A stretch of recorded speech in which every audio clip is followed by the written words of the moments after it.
Hello there, and welcome to my channel Novice Modelling in a Midlife Crisis. My name is Andy, and welcome to my build update for my Operation Market Garden project, which I was hoping to have finished by the 17th of September, because obviously that was the start date. The end date was, I think, around about the 25th of September. So I've actually got two kits that I've been building over the past 10 days or so. The first one, as you can see, is this Teleri C47 Skytrain, or Dakota as it was known in the British Commonwealth Service. And as you can see, we've pretty much built most of it. I've left a few bits off, like the propellers and the undercarriage, because I kind of prefer to put those on last.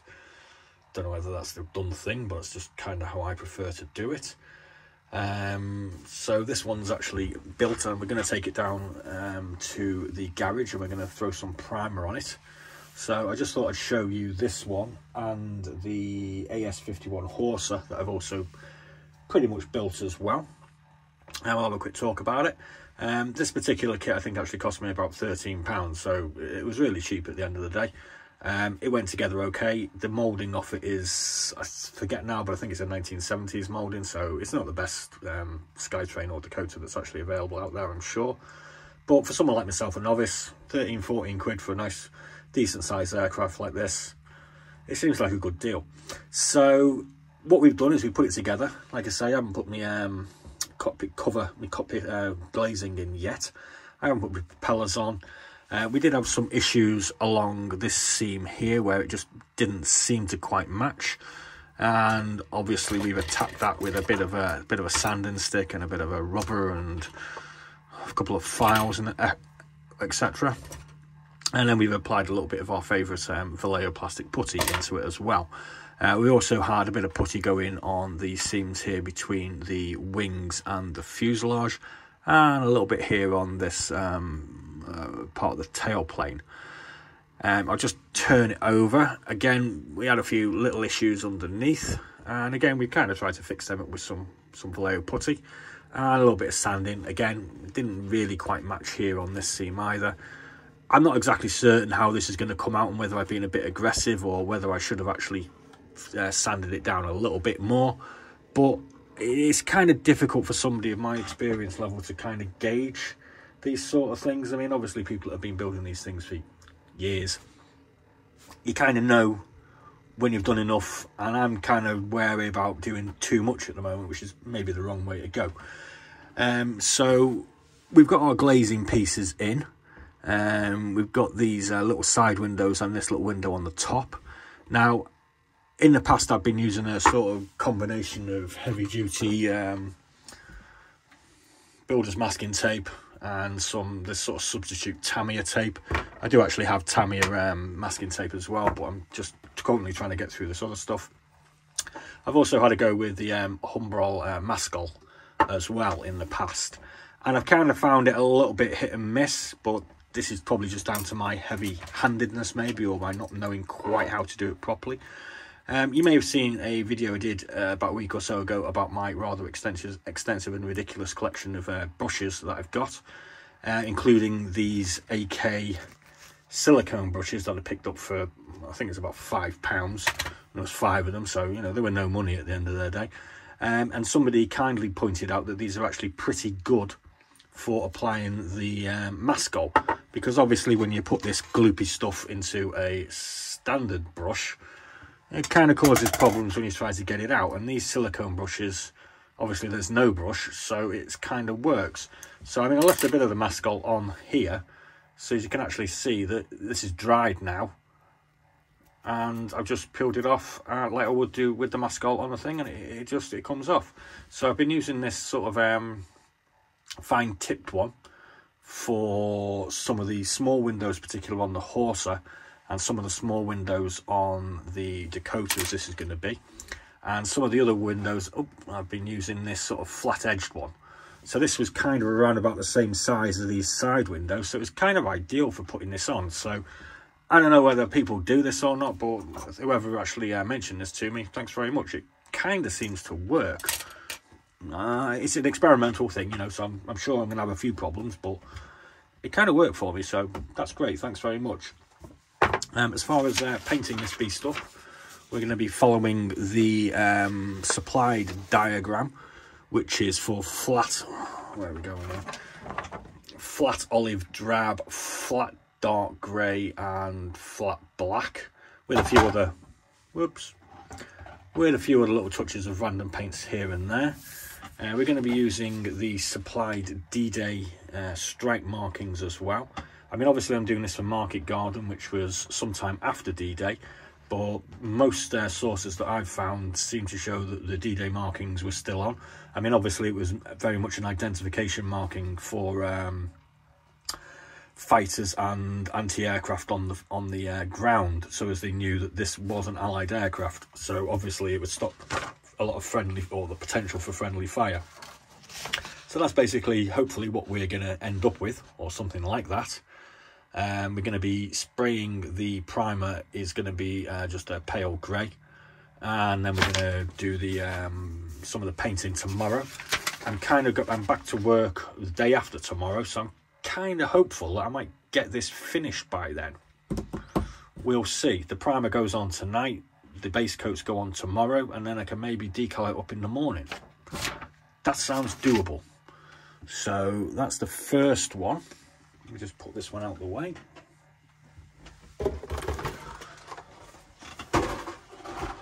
The next kit we've been building over the past 10 days or 2 weeks or so is the AS51 Horsa Glider Mark 1 with British paratroops. By Italy. Oh, this isn't going to work very well, is it? I should have tried this. It's going to be on a slant there. There we go.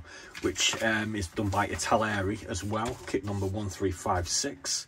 I'm not going to be bothering with the British paratroops because I've not really got into painting figures just as yet. So we're going to be painting this glider up. Now this one actually comes marked up for Operation Tonga, which was the Pegasus bridge attack on June 6, 1944 D-Day.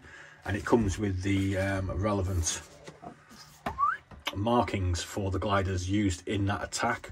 So again, obviously this isn't going to be historically accurate for Market Garden, but it's very much simply a case of, this is a kit that I have. It was an aircraft used at Market Garden, so I've decided to build it now instead of waiting for D-Day, because there's a hell of a lot of things you can build on D-Day, obviously.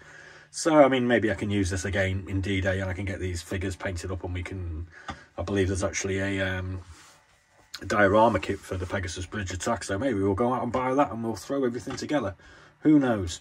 So that's the reasoning behind this. I mean, it has actually been pointed out to me as well that the towing aircraft for the Horsa was the Sterling and the Halifax, I think. The Sterling and the Halifax. I never actually suggested that the Dakota was the towing aircraft for the Horsa. In the previous sort of vids where I alluded that I was going to do this. But I do realise that, I mean, it wouldn't be inaccurate of me to say I'm using the Dakota to tow the Horsa. But again, it's just two aircraft that I have that were used on Market Garden, and I'm building them to commemorate Market Garden, I suppose you could say. So the build for this was a little bit more complicated, I think. Again, this is a sort of 1970s kit. I had quite a lot of sort of minor sort of fit issues on the fuselage, so I did have to go to town quite a bit with the Vallejo putty on this one. Again, I had some pretty big issues on the undersides of the wings here as well. Again, a lot of this is possibly just down to my novice abilities, so I'm sure it's nothing to do with the kit. It's just me not quite having the skills yet to actually put it together. We also had a bit of putty going on the leading edges and where these wings met as well. I mean, a lot of this was very, very minor, and it's just a case of me maybe being a little bit overzealous and smearing the damn thing up in Vallejo. But that's kind of the way it goes. I mean, again, we've used the Humbrol Mascot with our new silicone brushes to deal with our portholes. I do actually have a little bit of minor scraping to do here because I've got a little bit of excess on the fuselage, so that's something we're going to do just before we go down to the garage. But again, it seemed to work pretty well using the pointed tip one. So I'll just pop that one back down again on a crazy angle. As for marking this one up, like I said, we're going to be using the Operation Tonga provided marking. So again, this comes with D-Day stripes, which were kindly provided by Italeri. So, I mean, I have kind of been warned a little bit about these, and that they may crinkle and they may rip, etc, etc. Obviously, there is the other way you can do this, which is actually paint the stripes on yourself. I have actually tried painting stripes previously, but it is quite an arduous task.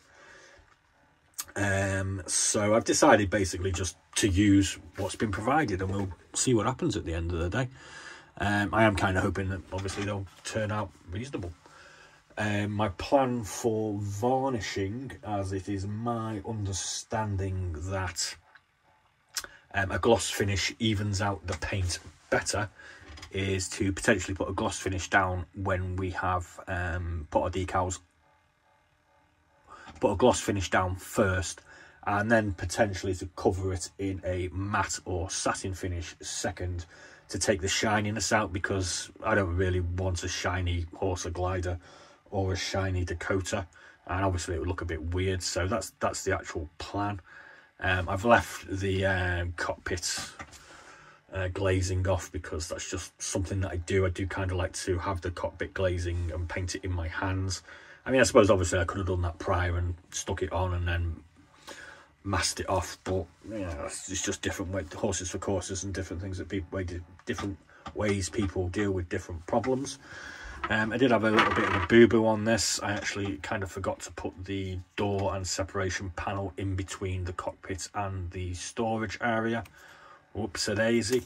But everything was glued together, and I just didn't really see the point in taking it apart.